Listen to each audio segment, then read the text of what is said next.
नमस्कार मंडळी, तुमचं स्वागत आहे आमच्या नवीन ब्लॉगमध्ये. तर आज आहे वीकेंड, तर आम्ही आज फुल डे असं शूट करणार आहे. आम्ही काय काय करतो, कुठे कुठे जातो, काय काय खातो, प्लस आम्ही इंस्टाग्रामसाठी रील पण शूट करणार आहे. तसे बिहाइंड द सीन्स पण तुम्हाला दाखवू. आज आम्ही PCMC मधलं एक आयकॉनिक स्पॉट असं कव्हर करणार आहे, तर तुम्ही बघत राहा. तुम्हाला कळेल कदाचित, नाही जर कळलं तर आमचं इंस्टाग्राम आहे, त्यावर तुम्ही बघू शकता. तर बघा आता पुढे काय काय होतंय ते.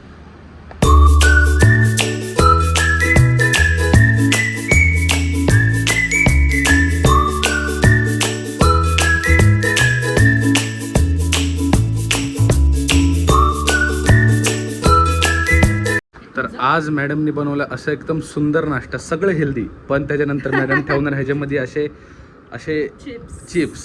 मग त्याच्यामुळं डाएट नावाचा प्रकार काही आमचा होत नसतो.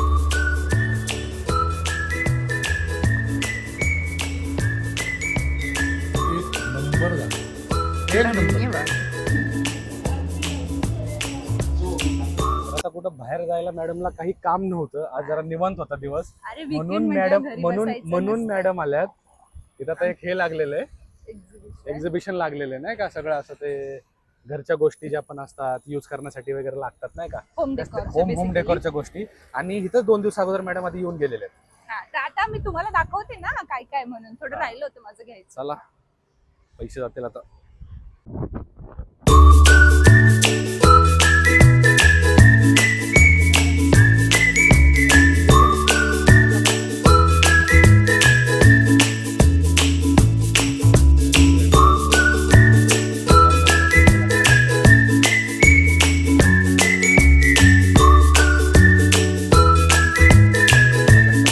होम डेकोरच्या गोष्टी आवडल्या, कारण त्या दिवशी मी रात्री आलो होतो, तर मला होम डेकोरच्या जास्त गोष्टी आवडल्या. चांगलं आहे. बाकी काय कपडे काय एवढे छान नाही, ह्याच्यापेक्षा कपडे काय, आणि कपडे असे खूप मोठे मोठे ब्रँड्स आहेत. 1200, 1250, 1230 रुपये असं काहीतरी प्राईज आहेत त्याच्या. दिसते का तुम्हाला? 1250 रुपयाला हे शूज आहेत. आता हे जर पुमामध्ये गेले की आपल्याला तेच 1200-1300 रुपयाच्या ह्याच्याने मिळतात, म्हणजे बऱ्यापैकी मिळतात. ते पुमाचे आहेत बघ ना, असं बेस एवढा चांगला नाही आहे. नाही म्हणजे जरा थोडं असं क्वालिटीमध्ये थोडंसं कॉम्प्रोमाइज आहे. आता काय एवढ्या स्वस्त किमती देतात तर काहीतरी. ओ माय गॉड, स्टड्स, फुटबॉलचे स्टड्स. पुष्करला सांगितलं, पुष्कर घ्यायचं का तुला? बघा इथं व्हिडिओ बघितलं, रिप्लाय दे. तुला सांगतो मी. इथं ऑलमोस्ट सगळं होम डेकोरचं होतं. आता हा जो पार्ट आहे ना, सगळं होम डेकोरचं लहान लहान पोरांच्या कपड्यांचा आहे. शूज वगैरे आहेत तिथं. आणि जो आतमधला जो हा जो पार्ट आहे ना, ह्या पार्टमध्ये कपडे वगैरे आहेत सगळे. म्हणजे असं नाही, कपडे सगळे कपडे दाखवूच आहे. होम डेकोरचे पण आहे ह्याच्यामध्ये. मी तुम्हाला दाखवते. इथं किती सुंदर सुंदर मॅच आहेत. किती रुपयाला माहिती आहे? 100 रुपीजला. 100 रुपयाला आहे. किती सुंदर आहे, मस्त मस्त. 100 रुपयाला आहे फक्त. खूप काही येतं तसं, तुम्ही येऊन बघू शकता नक्की. मला हे वर्थ वाटतं. मला ह्या गोष्टी आहेत ना अशा वर्थ वाटतात, ज्या 100 रुपयाला असं कोण मोस्टली घेत नाही. आणि असं युनिक गोष्टी आहेत त्या सगळ्या. तर 100 रुपयाला एवढ्या युनिक गोष्टी असं, हे चांगलं आहे. ही सेम AC कम्फर्टर मी जस्ट कालच ऑर्डर केली आहे मिशोवर ना, 390 समथिंग होती. तर 850 आहे. सेम अशीच आहे. मी आता आल्यावर दाखवली असते रे, पण अजून आली नाहीये. हे ठीक आहे. फक्त टेबलवरच नाही, असं तुम्हाला कुठे काय मॅटवर जागा आहे, टिपॉय आहे, काहीतरी ठेवायचंय असं, तर हे मस्त दिसेल तिथं. असं एकदम असं छान ट्रेंडी. तर अशा प्रकारे तुम्ही आता बघितलं असेल, तुम्हाला दाखवले सगळं. तुम्हाला काहीही घ्यायचं असेल तर तुम्ही इकडे येऊन घेऊ शकता, कारण हे फक्त परवा नाही, उद्याचे फक्त, कारण उद्या संडे. आणि आम्ही सांगितलं जे आम्हाला आवडलं नाही आवडलं ते आमची पर्सनल चॉईस आहे, पर्सनल ओपिनियन आहे. तुम्हाला जर आवडत असेल तर तुम्ही एकदा बघून चेक करा. शर्ट्स वगैरे आहेत चांगले, नाही असं नाही, पण मला नाही तेवढे चांगले वाटले. तुम्ही एकदा येऊन चेक करा. तुम्ही बघा आता कसं काय तुम्हाला वाटतंय, कसं नाही ते, त्या हिशोबाने मग ठरवता येईल तुम्हाला सुद्धा. बघा आता जीन्स आहे तिथं, हे जीन्स आहेत आता, हे US पोलोची ही. काहींचे आहेत बरं का मटेरियल, काय खरंच चांगलं आहे. काही ह्याचं मटेरियल आहे ना ते खूप चांगलं आहे. पण काही मटेरियल मध्ये तुम्ही जर चेक करून घेतलं तर, जर तुम्हाला नशीब असेल तर, गर्दी नसेल तर, तुम्हाला असं वाटलं की तुम्हाला ग्रेट डील भेटेल. 100% वेळ, 100% तुम्ही येऊन बघू शकता. नाही तर बघू, आता बस झालं, आता जाऊयात आपण पुढे. नाही मला ते टेबल मॅट घ्यायचंय. तिने घेऊन ठेवलं बरं का सगळं. हे सगळं त्या परवा आम्ही संध्याकाळी नाही, रात्री 10 वाजता आलो होतो. ते बंद करत होते सगळं, तेव्हा जाऊन मॅडमनी ते सगळं टेबल काय ते घेतलं होतं, टेबल मॅट टेबल रनर घेतला, टेबल मॅट घेतले, तिने सगळं घेतलं. तर तिला अजून मला काहीतरी अजून घ्यायचं पाहिजे. आणि घरामध्ये एक टेबल आहे, त्याचे पण पाय वाकडेत. काय सांगू तुम्हाला. एवढं अवघड काय. ते मी यूज करणार आहे नंतर कशाला तरी आणि ते म्हणून. कधीच यूज होत नाही. आमच्या घरी एकदा एखादी गोष्ट आली, एकदा एखादी गोष्ट आली, ती एकदा आतमध्ये पडली, त्याच्यानंतर ती परत कधीच यूज होत नाही. ते फक्त मी यूज करणार आहे हेच म्हणते ते. करणार आहे मी यूज. चल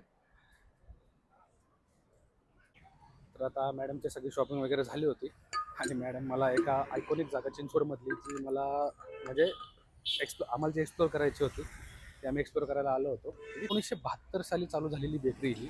आता जस्ट आम्ही ह्याचं हे ट्राय केलेलं आहे, काय म्हणतात coconut cake patties. Coconut cake खूप भारी होता, जो एकदम नॉस्टॅल्जिक असा फील देत होता. लहानपणी जसे खात होतो आपण त्या टाईपचा असा होता. ठीक आहे, तुम्ही पण एकदा येऊन इथे ट्राय करू शकता. जर तुम्हाला बेकरी प्रोडक्ट आवडत असतील तर तुम्ही नक्की येऊन एकदा नक्की ट्राय करा. जास्त काय फॅन्सी नाही, काय नाही. लिटरली तुम्हाला प्रोडक्ट्स पण तुम्हाला दिसणार नाहीत, पण जेव्हा तुम्ही सांगाल की आम्हाला हे हवं आहे, ते हवं आहे, तेव्हा ते तुम्हाला ते सगळं आणून देतात. आणि तुम्हाला मी जुन्या काळामध्ये जशा असायच्या ना बेकऱ्या, सेम तशी बेकरी आहे. छान होतात. पण ह्याचा कोकोनट केक आहे ना, तो एकदम मस्त आहे. तुम्ही नक्की आल्यानंतर इकडे तुम्ही कधी आले तर तुम्ही नक्की ट्राय करा. Pure nostalgia. प्युअर नॉस्टॅल्जिया आहे. कोकोनट केक नक्की ट्राय करावा लागेल तुम्हाला. तर अशा प्रकारे आता बाहेरून आल्यानंतर मॅडमनी असं काम त्यांच्या हाती घेतलेलं आहे. उरलेलाच म्हणतोय. एक टायर होता, आमच्या गाडीचा मागचा टायर खराब झाला, तर त्याच्यामुळे आम्ही नवीन टायर लावला. तर त्या माणसाकडून जुनं टायर ही घेऊन आली आणि आता जुन्या टायरमध्ये हिने कसं झाड लावलंय बघा फक्त. चांगलं भेटेल ते एकदम फुलल्यानंतर मस्त दिसेल. लांबून नको असं इकडनं सगळं झाड आता ते फुलल्यानंतरच कळेल चांगलं वाटेल की नाही ते. नाही वाटेल. कलर द्यायला पाहिजे होते त्याला. मी म्हंटल राहू दे, हे आधी कसं येते बघू, मग त्याच्यानंतर कलर देता येईल. पण मी कलर नाही दिला. आता आमचं चाललंय की इथं असं बांधायचं ह्याला इकडून, मग हे पण बांधायचं इथं आणि असं लटकवायचं इकडे. आता ते कसं लटकतंय काय माहित. टिकलं तर पाहिजे तसं ते वरती, पण हवेचं काय सांगता येत नाही. हवा जोरात आली की ते पडू पण शकतं.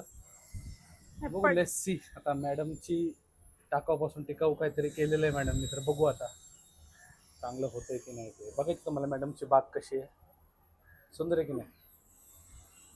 कशी सुंदर बाग करून ठेवली बघा मॅडमने. रोज पाणी द्यायचं त्याला. मॅडम त्याला रोज पाणी देतात, रोज. एवढे काळजी घेतात की काय सांगू तुम्हाला. खूप टोमणा होता का तो? हा, टोमणा होता का तो? तो नाही खरं आता एवढी चांगली हिरवीगार झाडं राहिली म्हणजे ते चांगलंच आहे ना काहीतरी. नाही रे, झाली थोडी खराब. नाही झाली खराब, नाही खराब नाही झाली. उन्हाने खराब होते. पाणी नाही दिलं तर खराब होत नाही तशी. ऊन जर आलं तर जास्त खराब होतात, त्याचे चान्सेस जास्त असतात. पोचतायत. अशा प्रकारे अतिशय सुंदर अशा पद्धतीने मॅडमनी जागा शोधून त्याला लावलेलं आहे. आणि खरंच ही जागा खरंच चांगली झालेली आहे. दुसरीकडे जागा इथं कुठे लावलं असतं ना तिने, जर समजा इथं वरती, तर ते कधीच पडलं असतं ते हवेनी. कारण आता पाऊस पण असं येतोय ना सध्या की जास्त आधी हवा येते, त्याच्यामुळे. तर अतिशय सुंदर असं मॅडमने हे लावलेलं आहे. Proud of you. थँक्यू. आता माहित नाही किती दिवस जगतंय, पण नाही, मला असं वाटतं होईल चांगलं. हे असं बांधलंय आता. ते घेतलं म्हणजे टाकाऊ पासून टिकाऊ आहे. एखादा टायर त्या टायर चेंज केलं तर भैयाला म्हणते, भैया मेरे को टायर दे दो ना, मेरे को टायर मागताय. तर भैया विचार करत असं, टायर खेळायला पाहिजे. आपण नाही का लहानपणी खेळायचो टायर. दीदी को काय टायर खेळणे को टायर चाहिए क्या. मला किती चिंदी बाई गेली तर गेली, टायर पण घेऊन गेली. चिंदी? मग तू चिंदी नाही निके, मग तू चिंदी बिलकुल नाही. बघा कसलं मस्त मॅनेज केलंय, एक नंबर मॅनेज झाले. आता हे झाड खूप दिवस टिकणार. आता बघा तुम्ही फक्त आता किती दिवस टिकणार. आता नक्की हे खालूनच कळेल हे चांगलं दिसतंय का काहीतरी झोपडी दिसते. बघू आता. बघा हे सुंदर करून ठेवलं बघा मॅडम. ही वेल एवढी मोठी, ही वेल एवढीच होती, एवढी. ती वेल बघा केवढी झालेली. त्याला नीट मॅनेज कर नाही, त्याला तू मॅनेजच करत नाही. करायचंय ते मला समजलं नाही कसं करू. त्याला तू मॅनेजच करत नाही निकेत. बघ झालं, ठेवलं. आता तिथंच ठेवल 10-12. आता बघा हिथून ती घेतलीये पुढून अशी, आणि बघा आता आता बघा आपण असं करू का? हा, हे ठीक वाटतंय. हे कसं डोकं म्हणजे डोकं चालतं. आणि तुम्हाला सांगू का एसीचं जे पाणी पडतं ना ते मॅडम इकडं हे करतात रिझर्व करतात बकेटमध्ये आणि तेच नंतर झाडांना टाकतात. तुम्हाला माहितीये का कसं आहे पाणी वाचवायचं पण एखाद्यामध्ये टॅलेंट असतं तेच पाणी रिझर्व करायचं आणि तेच पाणी नंतर मग झाडांना टाकायचं. हा? इसको बोलते टॅलेंट. तसा आता आमचं खूप दिवस बाकी होता संध्याकाळी पण खूप सारी कामं आहेत आम्हाला पण बस झालं एवढंच आत्तासाठी हा. एवढंच. आता पुढे पण आम्ही चांगला असं काहीतरी एखादा सब्जेक्ट घेऊन येऊ आणि तुम्हाला असंच छान छान छान छान व्हिडिओ आमचे अशा काहीतरी आयडियाज बघायला मिळतीलच. तर चला काळजी घ्या. लाईक नसेल केला व्हिडिओ तर लाईक करा शेअर करा आणि सबस्क्राईब करायला विसरू नका. Bye bye. बाय.